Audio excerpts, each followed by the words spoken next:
Are you enjoying the game today, too? I am, and today we're talking about a game that is Namco through and through.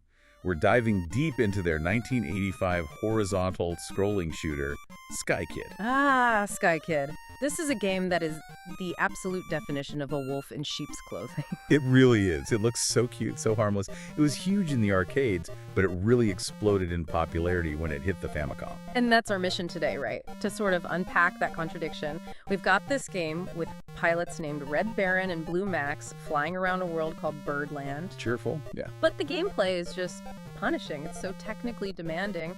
We really want to get into how it's bizarre. Mechanics kind of change things for 2D shooters. And we have the sources to do it. We're going to look at the controls, the ruthless difficulty, and maybe my favorite part, the absolutely delightful, almost chaotic sense of humor that only Namco could get away with in the mid-'80s. Okay, so let's set the scene. It's December 1985. Namco releases this in the arcade. It's a horizontal scrolling shooter, or an STG for the real fans out there. Right, and Namco is just on an absolute roll at this point. Yeah. But where most shooters were, dark sci-fi, SkyKid was pure pop fantasy. The whole setting is Birdland. Your characters are these bird pilots, Red Baron and Blue Max. Franz von Desemeyer and Max Jarzelsky, if you want their full names. Oh, of course. And they're fighting the Mecha-Zukin army. It's a 1 or 2 player simultaneous game, which is key. It is, because it hints at cooperation, but the whole thing is really built for score-chasing competition. The first thing you notice is that music, that Junko Ozawa theme. It's so upbeat and bouncy, you just think, oh, this is going to be a fun, easy little game. Totally. The characters are all rounded and kawaii. It's inspired by World War I dogfights, sure, but it's happening in this world of bright, colorful cityscapes. And that aesthetic is the great deception. It's the core tension of the entire game. You're in this charming little biplane, but the second the action starts, you realize you're dealing with threats from all angles, especially from behind you. I remember that so clearly from the Famicom version. As a kid, that music makes you feel like you're in a parade or something. 10 seconds later, it's just this desperate fight for survival. You had to pay so much attention. So let's get into the systems, because this is where SkyKid really starts to break away from its peers. Games like Gradius or R-Type. The first thing, and it's so jarring, is the scroll direction. It's a horizontal shooter that scrolls from right to left. Yeah, you're flying into the scroll. Which is just, it's so rare. Why did they do that? Was it just to be different, or did it actually change the strategy? Oh, it fundamentally changes everything. Because the screen is moving toward you, your reaction time for enemies appearing at the front is shorter. But the real key is that you spend so much time turning around. Right, with the loop-de-loop? Exactly. Right. So you're constantly having to manage the space behind you, the part of the screen that's already passed, because that's where a lot of the danger is now. Okay, and then there are the controls. You've got your 8-way stick, a shot button, and that legendary loop-de-loop button. But the movement itself feels different. Your plane actually tilts up and down. And that's not just for show. That tilt directly controls your firing angle. So unlike other shooters where you're always shooting straight ahead, here you're shooting straight or diagonal up or diagonal down, all depending on how your plane is angled. And your shot is really short range. It maybe goes a third of the way across the screen. Which forces you into these really intense, close quarters dogfights. You can't just hang back and snipe at enemies from a safe distance. You have to commit. You absolutely have to. And that's where the loop-de-loop, the Chigiri, comes in. It's unlimited. The get-out-of-jail-free card. It gives you that split second of invincibility to dodge a wall of bullets, but it's also a high-performance move. It's essential. You can use it to instantly turn around, get behind an enemy that's chasing you, or just reposition to get a better shot.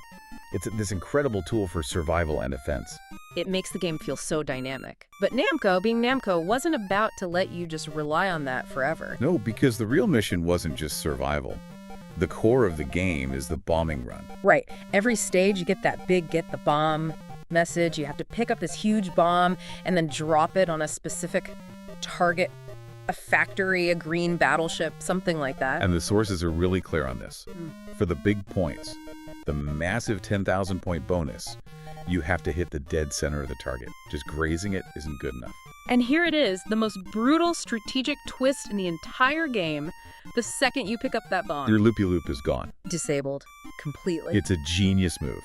The gameplay instantly transforms. You go from this agile, acrobatic dogfighter with an invincibility button to this slow, careful precision bomber. And you're still facing the same number of enemies. All that anti-aircraft fire is still coming at you, but now you have no panic button. You have to rely purely on your maneuvering skill. And the pressure is immense. If you get hit while you're carrying the bomb, you drop it. If you drop it, or you just miss the target, the mission is a failure. And in the arcade version, it was even worse. This is what made it such a monster. Oh yeah. If you failed the bombing run, the green target would immediately be replaced by a gray dummy target. The dummy target, I'd forgotten about that. You could still destroy it, but only for a measly 2,000 points. That chance for the big 10K mission bonus, gone. Forever. It was a one-shot deal. That is true one-shot match tension. It's designed to reward absolute perfection and just ruthlessly punish any tiny mistake. But, okay, let's talk about the other truly bizarre system. What happens when you actually get hit? The spin down. Oh, the panic. Your plane doesn't just explode. It starts spinning, plummeting to the ground. It's like you have to perform emergency digital CPR on your own pilot. Exactly. To recover, you have to frantically mash up on the stick, the shot button, and the loop-to-loop button all at the same time. And it wasn't easy. I remember my hand cramping up. The sources say the difficulty scaled like crazy. In Mission 1, maybe it was 3 presses. But by Mission 3, you needed 7 presses for the first time you got hit. And then it just kept going up. It added 2 more required presses for every subsequent hit in that same stage. It was an exhausting little minigame designed to punish you. But this leads to maybe the coolest cooperative feature I've ever heard of from that era. It's amazing. Yeah. In 2-player mode, if your partner is in a death spiral, you can shoot them. You shoot your friend to save them. You shoot them with your machine gun, and it helps them recover faster. It's this moment of incredible cooperation in a game that's otherwise all about chasing a higher score than your buddy. Just brilliant. So when we look back and evaluate the game, that high difficulty is actually a huge positive for the score attack crowd. Absolutely. That 10,000 point difference between a perfect bombing run and just surviving the stage, that makes the ranking board a true measure of skill. It's proof of mastery. Okay, but speaking of not so masterful things, we have to talk about the classic Namco humor. The little man's eye gimmicks hidden in the game. Oh, this is the best part. The sources highlight all these little playful, almost silly things the staff hid in the game. Like if you shoot a grave, it starts dancing. A dancing grave. That is so incredibly random, but it gets weirder. It gets so much weirder. If you shoot the little cheerleader characters near the end of the stage, the ones waving the flags, what happens? Well, they turn into little piles of what looks exactly like poop. No, they turn into poop in a 1986 game. Yes. And then there's the big one, the Statue of Liberty. If you fly right under her, her skirt lifts up. That is just, it's anarchic. It's the kind of thing you'd only find in a game from that era. The sources say this was because it was originally planned for the Famicom, so they had a bit more creative freedom. And that brings us to the version most of us probably played the most. The 1986 Famicom release, Namco Family Computer Game Series, number 18. Yes, the home version. And they made some really important changes. It wasn't just a straight port. Not at all. The Famicom version is actually bigger. It has 26 missions, not 21. It added new stages with things like volcanoes and pyramids, and it even pulled in some stuff from the later arcade revision, SkyKid DX.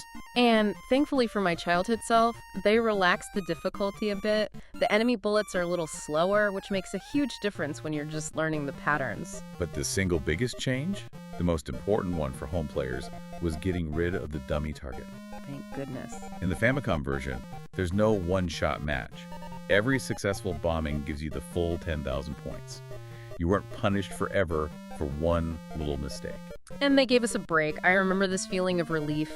The Famicom version added these dedicated shooting training bonus stages, missions 8, 16, and 24. Yeah, just pure target practice, a chance to breathe. A chance to just relax your fingers before the next high-pressure bombing run. And of course, they gave us a continue code. Bless them for that. Hold down left on the second controller and press start. That alone made the game beatable for us mortals. Still, it was tough. I saw a review from Family Computer Magazine that gave it a pretty standard score, but they definitely called out how hard it was, with all the attacks from the front and back and that frantic button mashing to recover. And just to close the loop on the arcade, Namco did release SkyKid DX in '86. It ran on a better board, the System 86, had new FM synth music, 4 new stages. An Arctic stage, right? Yep, an Arctic stage, and new characters like Kaminari Boya or Thunder Boy.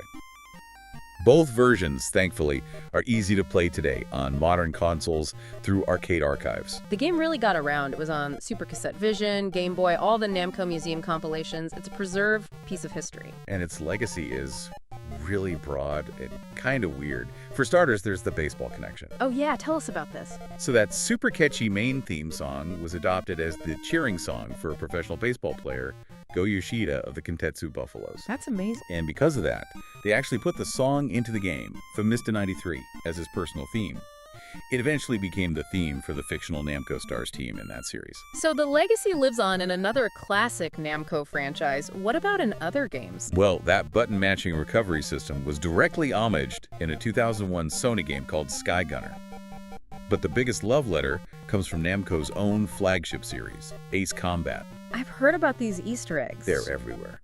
In Ace Combat 4, Shattered Skies, there's a bar named the SkyKid.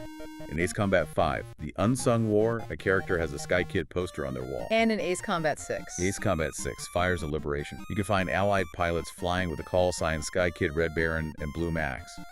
It's clear that the developers at Namco still had a huge soft spot for this goofy, wonderful little game. So after this whole deep dive, what's the final takeaway? What is SkyKid? I think SkyKid is Namco at its absolute peak of design eccentricity. They took a familiar genre and just injected it with these wonderfully bizarre, complex, and unforgiving systems. The left scrolling, the plane tilt, the high-stakes bombing runs where they take away your best tool. And that exhausting digital CPR of the spin down. It is the perfect embodiment of that 1980s arcade difficulty, but it's all wrapped up in this deceptively sweet, cheerful package. It proved you could translate the complexity of flight into 2D, even if that flight involved dodging, Right. And for our final thought for you to chew on, think about how that arcade version was built to punish individual mistakes so harshly with a dummy target. But at the same time, it included a feature where you could actively save your partner by shooting them. That one mechanic reveals this deep, cooperative spirit that really stands out against the purely competitive, score-chasing world of the 1985 arcade. It's a little bit of humanity hidden under all that difficulty. Will the game be fun tomorrow, too? Have a nice game.